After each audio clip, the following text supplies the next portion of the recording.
నమస్కారం ఘంటారావానికి స్వాగతం. ముందుగా ప్రధాన అంశాలు. కందుకూరు తొక్కిసలాట ఘటనపై విచారణ. కమిషన్ ఎదుట హాజరైన తెదేపా నేతలు.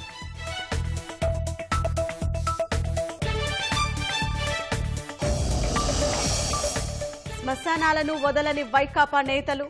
ప్రకాశం జిల్లా కొట్టాలపల్లిలో రుద్రభూమి కబ్జా.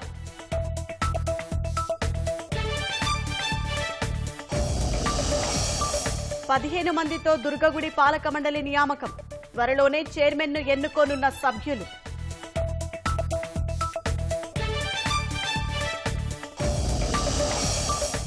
అదానీ వ్యవహారంపై 4వ రోజు స్తంభించిన పార్లమెంట్. హిండెన్బర్గ్ నివేదికపై చర్చకు విపక్షాల పట్టు.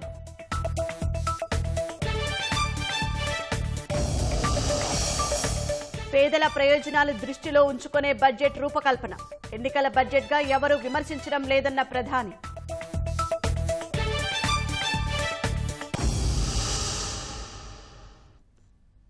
కందుకూరు తొక్కిసలాటపై విజయవాడలోని ప్రభుత్వ అతిథి గృహంలో విచారణ జరుగుతోంది. విశ్రాంత న్యాయమూర్తి శేషశయనారెడ్డి కమిషన్ చేపట్టిన విచారణకు తెదేపా నేతలు ఇంటూరి నాగేశ్వరరావు, ఇంటూరి రాజేష్ హాజరయ్యారు. గుంటూరు తొక్కిసలాట ఘటనపై పార్లమెంటరీ పార్టీ అధ్యక్షుడు తెనాలి శ్రావణ్ కుమార్ విచారణకు మధ్యాహ్నం హాజరు కానున్నారు. విచారణ అనంతరం జస్టిస్ శేషశయనారెడ్డి కమిషన్ ప్రభుత్వానికి నివేదిక సమర్పించనుంది. జీవో నంబరు 1ను రద్దు చేయాలనే డిమాండ్లు వస్తున్న క్రమంలో ఈ నివేదిక కీలకమని ప్రభుత్వం భావిస్తోంది. వైకాపా నేతల భూదాహానికి అడ్డు అదుపు లేకుండా పోతోంది. ప్రకాశం జిల్లా మార్కాపురం మండలం కొట్టాలపల్లిలో శ్మశాన వాటికపై అక్రమార్కుల కన్ను పడింది. ఎస్సీ బీసీలు వినియోగించుకునేందుకు వీలుగా 2 ఎకరాల భూమిని శ్మశానం కింద అప్పట్లో అధికారులు కేటాయించారు. ధరలు బాగా పెరగడంతో భూమికి గిరాకీ వచ్చింది. ఇదే అదనుగా అక్రమార్కులు రెచ్చిపోయారు. భూమి పట్టా ఉన్నా అక్కడ మృతదేహాలు ఖననం చేస్తే కేసులు పెడతామని వైకాపా నేతలు బెదిరిస్తున్నారని స్థానికులు వాపోతున్నారు.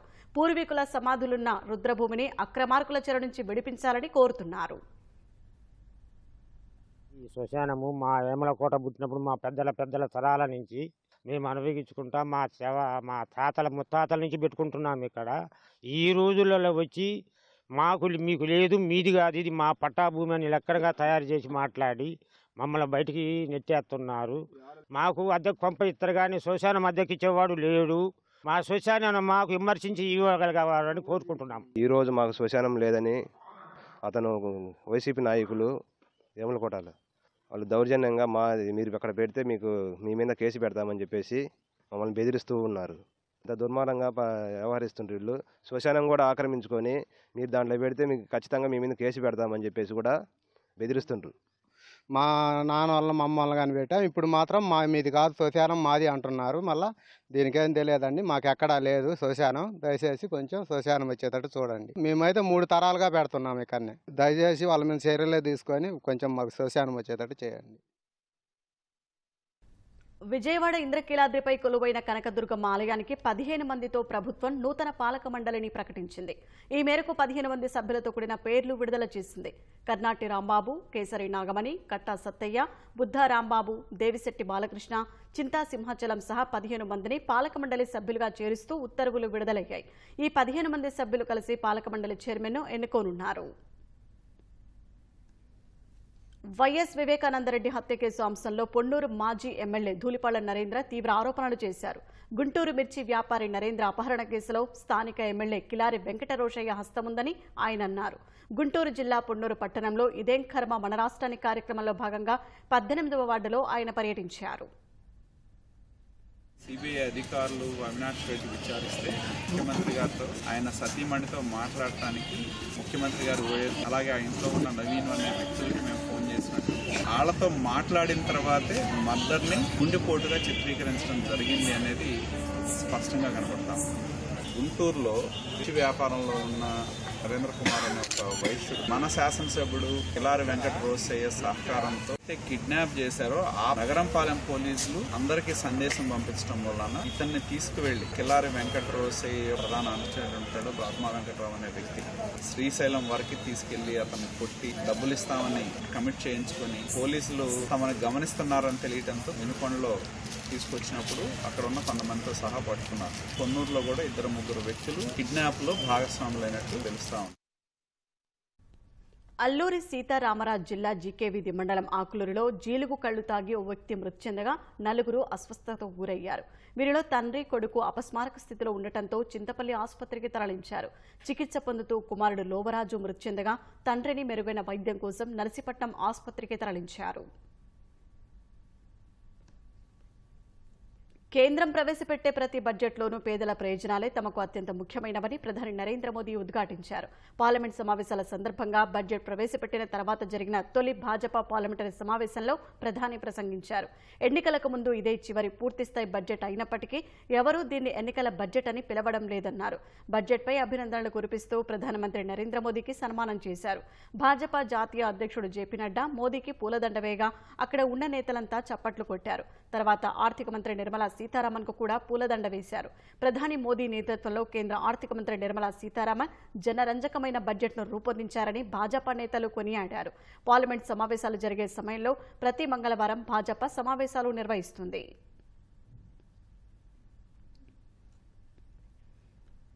పెను భూకంపాల ధాటికి తుర్కీ సిరియాలో మరణ మృదంగం మోగుతోంది. ఎటు చూసినా శవాల దిబ్బలు, భవనాల శిథిలాలే దర్శనమిస్తున్నాయి. ఇప్పటి వరకు 2 దేశాల్లో కలిపి దాదాపు 5,000 మంది దుర్మరణం చెందినట్లు అక్కడి అధికార వర్గాలు వెల్లడిస్తున్నాయి. వేలాది మంది గాయపడ్డారు. చికిత్స కోసం వెళ్తున్న వారితో ఆసుపత్రులు కిక్కిరిసిపోయాయి. ఈ ప్రకృతి విలయంలో 20,000 మందికి పైగా మరణించి ఉంటారని WHO అంచనా వేసింది. తుర్కీలో భూకంపం తర్వాత దాదాపు 100 సార్లు ప్రకంపనలు వచ్చినట్లు అధికారులు పేర్కొన్నారు. అటు తుర్కీ సిరియాలకు సాయం చేసేందుకు ప్రపంచ దేశాలు ముందుకొస్తున్నాయి.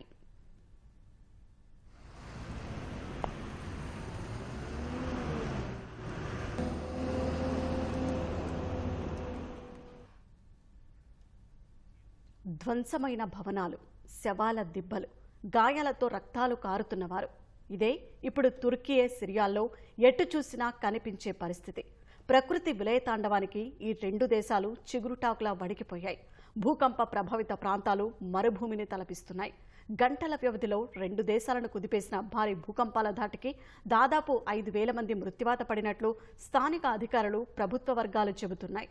శిథిలాల తొలగింపు ప్రక్రియ ముమ్మరంగా సాగుతుండటంతో వాటి కింద మరిన్ని మృతదేహాలు ఉండవచ్చని అంచనా వేస్తున్నారు. వేలాది మంది గాయపడగా వారికి చికిత్స అందించేందుకు ఆసుపత్రులు కిక్కిరిసిపోయాయి. అయితే ఈ భూకంప మృతుల సంఖ్యపై ప్రపంచ ఆరోగ్య సంస్థ గణాంకాలు భయాందోళనకు గురిచేస్తున్నాయి. ఈ విలయం తుర్కీ సిరియాల్లో 20,000 మందికి పైగా చనిపోయి ఉంటారని WHO అంచనా వేసింది.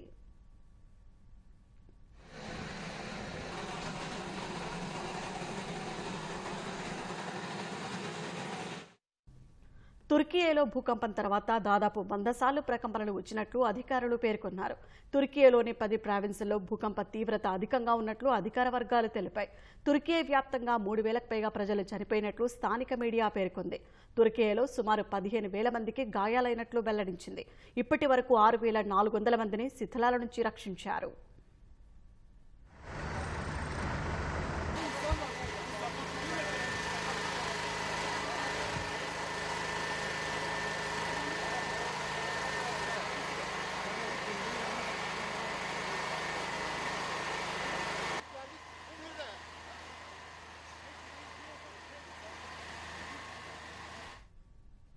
ఏళ్లుగా అంతర్యుద్ధంతో అతలాకుతలమవుతున్న సిరియాకు తాజా భూకంపం తీవ్ర విషాదాన్ని మిగిల్చింది. సిరియాలో ప్రభుత్వ ఆధీనంలో ఉన్న ప్రాంతంతో పాటు తిరుగుబాటుదారుల ఆధీనంలో ఉన్న ప్రాంతంలో సుమారు 1,500 మంది మృత్యువాత పడినట్లు తెలిపారు. వందలాది మంది శిథిలాల్లో చిక్కుకున్నట్లు తెలుస్తోంది. వేలాది మంది ప్రజలకు గాయాలయ్యాయి. సిరియాలో దాదాపు 4,000 మంది తీవ్ర గాయాలతో ఆసుపత్రుల్లో చికిత్స పొందుతున్నట్లు పేర్కొన్నారు.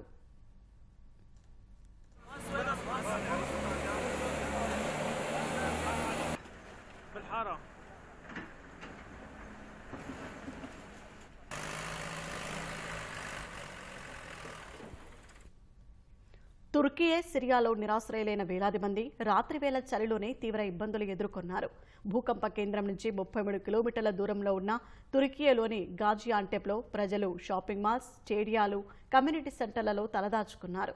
సోమవారం తొలి భూకంపం వచ్చిన కొన్ని గంటల వ్యవధిలోనే తుర్కీ సిరియాలను మరో శక్తివంతమైన 2 భూకంపాలు వణికించాయి.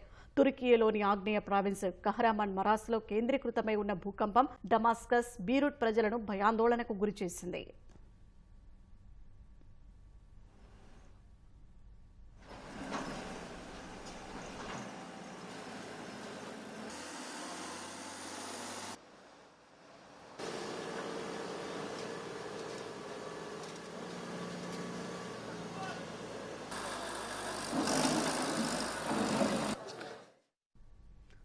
తుర్కీయే సిరియాలకు ఆపన్నహస్తం అందించేందుకు దాదాపు 45 దేశాలు ముందుకొచ్చాయి. సహాయక చర్యల కోసం గాలింపు బృందాలను, వైద్య సామాగ్రిని పంపనున్నట్లు ప్రకటించాయి. ఈ జాబితాలో Bharat, America, Russia, Germany, Taiwan తదితర దేశాలతో పాటు నాటో, ఐరోపా సంఘం కూడా ఉన్నాయి. మరోవైపు భూకంప ప్రభావిత ప్రాంతాల సహాయం అందించేందుకు వందలాది మంది వాలంటీర్లు, రెస్క్యూ వర్కర్లు, ఎన్జీఓ సభ్యులు ఇస్తాంబుల్ విమానాశ్రయానికి చేరుకున్నారు. తమ సామాగ్రితో నిండిన బ్యాగులతో విమానాశ్రయంలో ఉన్న వీడియోలను స్థానిక మీడియా ప్రసారం చేసింది. మద్రాస్ హైకోర్టు అదనపు న్యాయమూర్తిగా మహిళా న్యాయవాది లక్ష్మణ చంద్ర విక్టోరియా గౌరీ నాటకీయ పరిణామాల మధ్య ప్రమాణ స్వీకారం చేశారు. జస్టిస్ గౌరీని మద్రాస్ హైకోర్టు అదనపు న్యాయమూర్తిగా ఎంపిక చేయడాన్ని సవాల్ చేస్తూ దాఖలైన పిటిషన్ను సుప్రీంకోర్టు కొట్టివేసింది. ఈ కేసు విచారణ జరుగుతుండగానే జస్టిస్ గౌరీ మద్రాస్ హైకోర్టు అదనపు జడ్జిగా ప్రమాణ స్వీకారం చేశారు. ప్రతిభ ఆధారంగానే న్యాయమూర్తుల ఎంపిక ఉంటుందని స్పష్టం చేసిన ధర్మాసనం హైకోర్టు ప్రధాన న్యాయమూర్తులను సంప్రదించిన తర్వాతే జడ్జీలను కొలీజియం ఎంపిక చేస్తుందని గుర్తు చేసింది. జస్టిస్ గౌరీకి భాజపాతో రాజకీయ సంబంధాలున్నాయనే విమర్శలతో పాటు వివిధ మతాల పట్ల విద్వేష ప్రసంగాలు చేశారనే ఆరోపణలు ఉన్నాయి. జస్టిస్ గౌరీతో పాటు మరో 4 సైతం న్యాయమూర్తులుగా ప్రమాణం చేశారు. మరోవైపు జస్టిస్ గౌరీ ప్రమాణ స్వీకారాన్ని నిరసిస్తూ ఆల్ ఇండియా లాయర్స్ యూనియన్ ఆధ్వర్యంలో మద్రాస్ హైకోర్టు న్యాయవాదులు ఆందోళన చేపట్టారు. రాష్ట్ర ప్రభుత్వం ఎడాపెడా చేస్తున్న అప్పులు తారస్థాయికి చేరుతున్నాయి. 2022-23 ఆర్థిక సంవత్సరంలో ప్రభుత్వం చేసిన రుణం 55,000 కోట్ల రూపాయలు దాటింది. వివిధ కారణాలు చెప్పి సగటున రోజు 205 కోట్ల రూపాయలు ఆర్థిక శాఖ అప్పు చేస్తోంది. ప్రభుత్వ తీరుపై విపక్షాలు తీవ్రస్థాయిలో విమర్శలు గుప్పిస్తున్నాయి. రాష్ట్ర ప్రభుత్వం చేస్తున్న అప్పులో కొత్త రికార్డులు నమోదు చేసే స్థాయికి చేరుకుంటున్నాయి. ఈ ఆర్థిక సంవత్సరంలో గడిచిన 9 నెలల కాలానికి ఏపీ ప్రభుత్వం చేసిన అప్పు స్థూలంగా 55,555 కోట్ల రూపాయలకు చేరుకుంది. 2022-23 ఆర్థిక సంవత్సరంలో మొదటి 3 త్రైమాసికాలకు గాను రాష్ట్ర ప్రభుత్వం నెలకు సగటున చేసిన అప్పు 6,172 కోట్లుగా తేలింది. బడ్జెట్లో పేర్కొన్న రుణాలు, ఆఫ్ బడ్జెట్ బారోయింగ్స్ ఇలా వివిధ మార్గాల్లో దొరికిన చోటల్లా ప్రభుత్వం అప్పులు చేసేస్తోంది. గడిచిన 3 ఏళ్లలో రాష్ట్ర ప్రభుత్వం చేసిన రుణం కేవలం 134,452 కోట్లు మాత్రమేనని ఆర్థిక శాఖ చెప్పుకొస్తోంది. అయితే గడిచిన 9 నెలలుగా ప్రభుత్వం చేసిన రుణం ఎఫ్ఆర్బిఎం పరిమితుల్ని మించిపోయి 55,555 కోట్లకు చేరినట్లు గణాంకాలు చెబుతున్నాయి.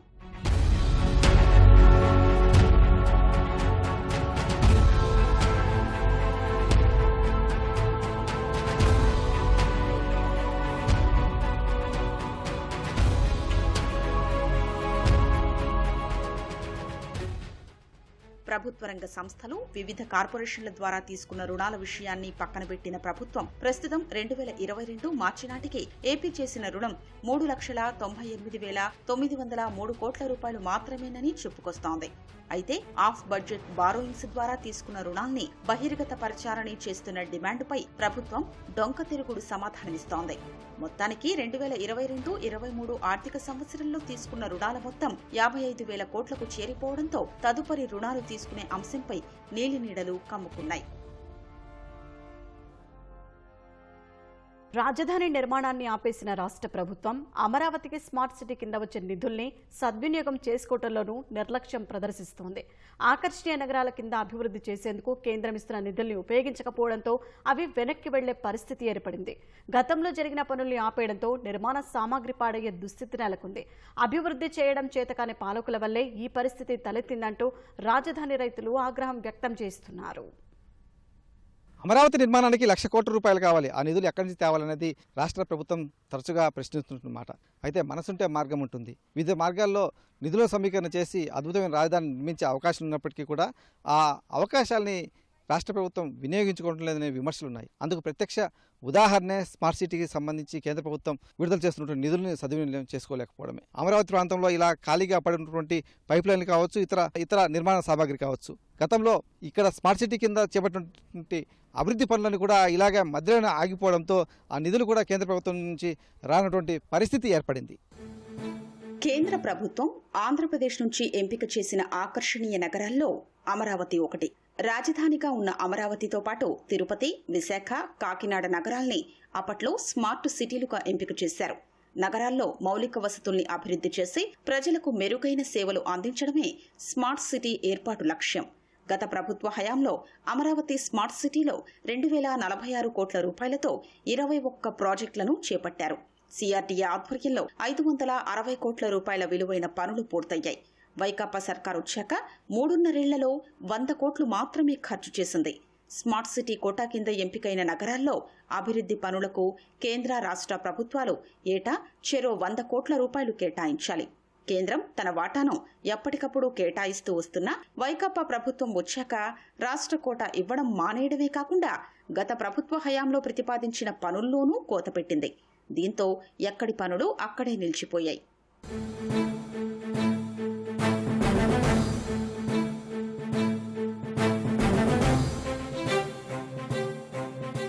స్మార్ట్ సిటీ నిధుల వినియోగానికి కేంద్రం నిర్దేశించిన గడువు ఈ ఏడాది జూన్తో ముగుస్తుంది. 4 నెలల సమయం మాత్రమే ఉండడంతో గడువులోపు అవి పూర్తవుతాయా అనేది అనుమానంగానే కనిపిస్తోంది.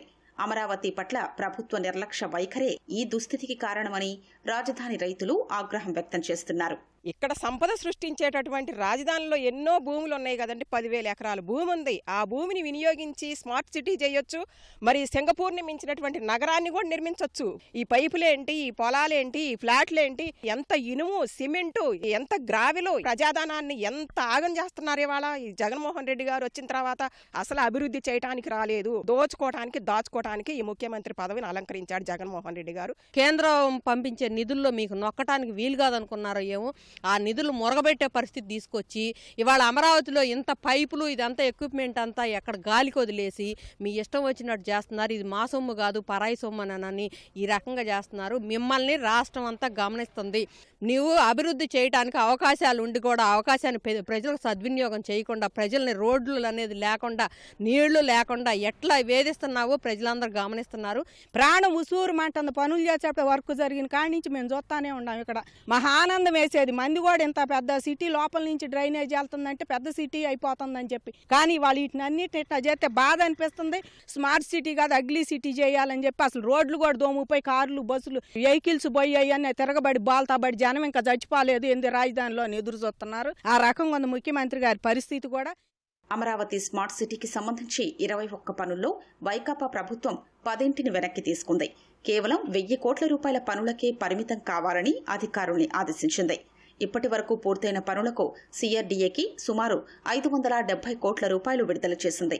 మరో 87 కోట్ల వరకు పెండింగ్ బిల్లులు చెల్లించాల్సి ఉంది.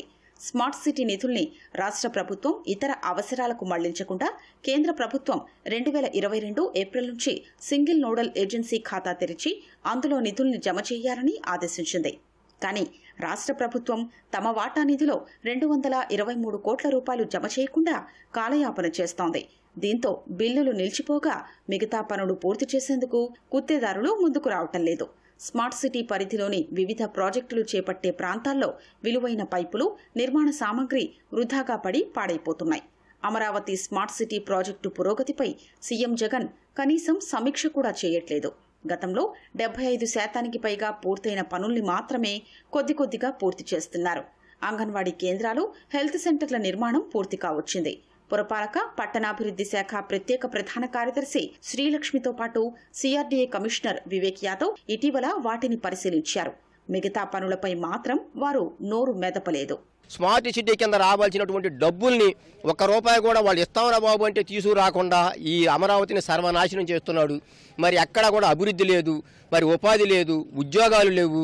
ఈయనంట 3 రాజధానులు పెడతాడంట. మొన్నటిదాకా 3 రాజధానులు అన్నాడు, ఇప్పుడు నేను వైజాగ్ వెళ్ళిపోతాను అంటున్నాడు. కోర్టు పరిధిలో ఉన్నప్పుడు ఒక ముఖ్యమంత్రి హోదాలో ఉండి ఒక సదస్సులో నేను వైజాగ్ తీసుకెళ్తున్నాను, వైజాగ్ రాజధాని అని చెప్పడం అనేది కోర్టు దగ్గరల కిందే వస్తుంది. ఇక్కడ అమరావతి ప్రజలందరూ పిచ్చోళ్ళని చేసి మళ్ళీ ఇప్పుడు అప్పుడేమో ఎలక్షన్ల కోసం అలా చెప్పి ఈ రోజేమో మళ్ళీ వైజాగ్ ప్రజలకు చెప్తున్నారు, మళ్ళీ ఎలక్షన్స్ కోసం చెప్తున్నారు. ఎవ్వరూ నమ్మరండి మీ మాటలు. ఈ స్మార్ట్ సిటీని, నవనగరాలను పూర్తి చేసి ఏకైక శాశ్వత ప్రజారాజధాని అమరావతిని కొనసాగించాలని కోరుకుంటున్నాం. ఆకర్షణీయ నగరంగా అమరావతిని అభివృద్ధి చేసేటువంటి క్రమంలో పనుల కోసం తీసుకొచ్చినటువంటి పైపులు ఇవి. ప్రస్తుతం ఇవన్నీ కూడా అనంతవరం గ్రామ సమీపంలో ఒక ముళ్ళ పొదల్లో పడి ఉన్నటువంటి పరిస్థితి. ఇవన్నీ కూడా ప్రభుత్వం మారిన తర్వాత ఈ పనులను కూడా ఆపేయాలని చెప్పేసి ఆదేశం ఇవ్వడంతో గుత్తేదారులు తీసుకొచ్చి ఈ పైపులన్నీ కూడా ఇక్కడ భద్రం చేసి ఉంచారు. అమరావతి నిర్మాణానికి కావాల్సిన నిధులు కాదు, చిత్తశుద్ధి. ఆ చిత్తశుద్ధి ప్రభుత్వంలో లేకపోవడం వల్లే ఈ పరిస్థితి ఏర్పడింది అని చెప్పేసి రాజధాని ప్రాంత రైతులు చెబుతున్నారు. కెమెరామెన్ కేశవ్తో Purna Chandrasekhar, ETV news, Amaravati. Russia Ukraine యుద్ధం కారణంగా మాస్కోపై పశ్చిమ దేశాలు విధించిన ఆంక్షలు భారత్కు అనుకూలంగా మారాయి. అంతర్జాతీయ మార్కెట్లో ఉన్న ధర కంటే చౌక ధరకు ముడి చమురును భారత్కు రష్యా ఎగుమతి చేస్తోంది. దీంతో రష్యా నుంచి భారత్కు చమురు దిగుమతులు రికార్డు స్థాయికి చేరాయి. యుద్ధానికి ముందు భారత్ మొత్తం చమురు దిగుమతుల్లో రష్యా వాటా 1% కంటే తక్కువ ఉంటే అది ఇప్పుడు ఏకంగా 28% ఎగబాకింది. రష్యా నుంచి మన దేశానికి క్రూడ్ ఆయిల్ దిగుమతులు అంతకంతకు పెరిగి కొత్త రికార్డులను నమోదు చేస్తున్నాయి. తక్కువ ధరకే లభిస్తుండటంతో భారత్ భారీ స్థాయిలో ముడి చమురును రష్యా నుంచి కొనుగోలు చేస్తోంది. కొన్ని నెలలుగా ఈ పరిస్థితి కొనసాగుతుండగా జనవరి నెలలో ఎప్పుడూ లేని స్థాయికి చేరింది. యుద్ధానికి ముందు భారత్ మొత్తం చమురు దిగుమతుల్లో రష్యా వాటా 0.2% కాగా ఈ ఏడాది జనవరిలో అది ఏకంగా 28% చేరినట్లు ఎనర్జీ కార్గో ట్రాకర్ ఓర్టెక్సా వెల్లడించింది. జనవరిలో రోజుకు 1.27 మిలియన్ బ్యారెళ్ల ముడి చమురును రష్యా నుంచి భారత్ దిగుమతి చేసుకుంది.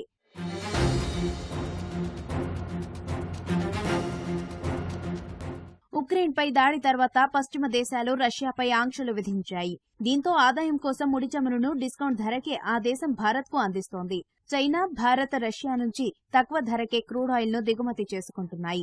గత ఏడాది డిసెంబర్లో భారత చమురు దిగుమతుల్లో రష్యా వాటా 26% కాగా ఈ ఏడాది జనవరిలో అది 28% చేరింది. రష్యా తర్వాత ఇరాక్ నుంచి 20%, సౌదీ అరేబియా నుంచి 17%, అమెరికా నుంచి 9%, యుఏఈ నుంచి 8% మన దేశం చమురు దిగుమతి చేసుకుంటోంది.